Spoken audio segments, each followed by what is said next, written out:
before I begin my video, I would like to take a minute to recognize that I live in Rhode Island, which is Narragansett and Wampanoag Native American land.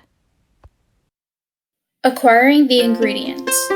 Succotash is made primarily with corn and beans, but other ingredients are often added, including tomatoes or squash.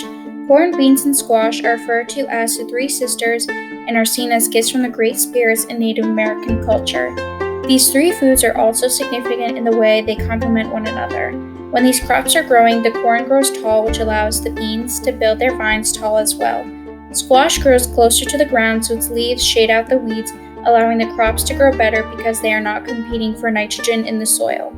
I felt as though this relationship further encompasses the idea of togetherness that I'm trying to convey, because these crops are all different, yet when they are placed together, they are able to work better.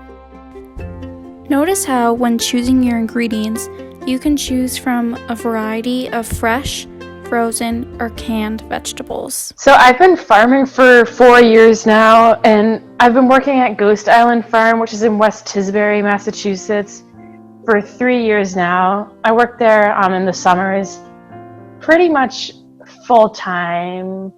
But yeah, it's a lot of fun. What kinds of things do you do while you're working on the farm? Oh, I do everything. Basically, maybe I'll be fertilizing, I'll weed, I'll pick crops. What types of crops have you grown? So at the farm I work at, there's a lot of different kinds of crops. To name a few, we have potatoes, we have kale, we have lettuce, we have onions, we have garlic, we have beets, we have carrots. We have some herbs. I think we have mustards. We have a lot. I think there's a lot more, but that's just some of the main ones. Oh, tomatoes, actually. Tomatoes are a big crop we have. How do you distribute your crops? Is it locally or commercially?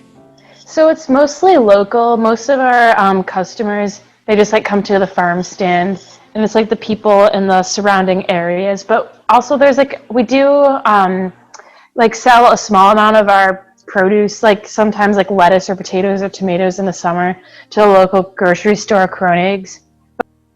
How long do these crops typically take to grow? It depends on the crop. I would say a couple months max, maybe 1 or 2 months, depending on what it is.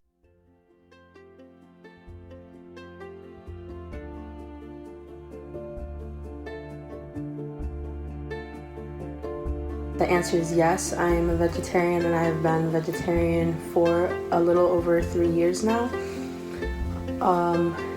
I'm definitely not a picky eater, and I don't have any dietary restrictions. For my dietary restrictions, I have acid reflux. I also have to watch my gluten intake because I have what's known as celiac disease.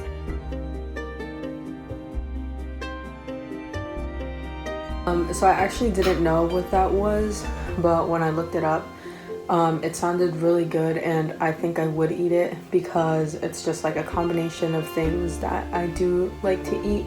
If there was succotash at my Thanksgiving, I definitely would consider eating it. The succotash that I looked it up, I'm not a picky eater. I eat most things, or I try most things, so it'd definitely be something I would try.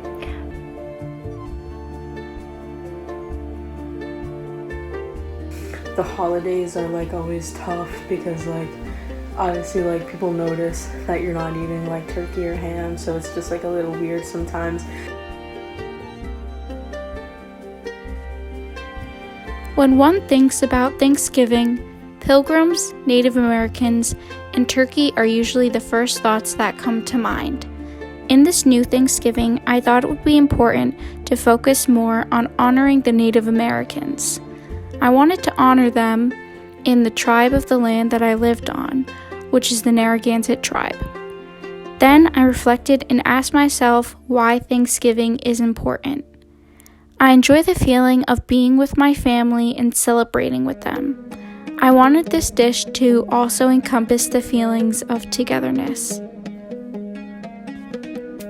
Corn is a staple crop that is grown all over the world.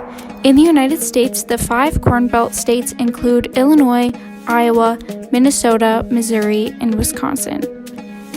Corn is a low-cost crop and is grown in abundance. Humans not only consume this, but also farm animals, such as cows.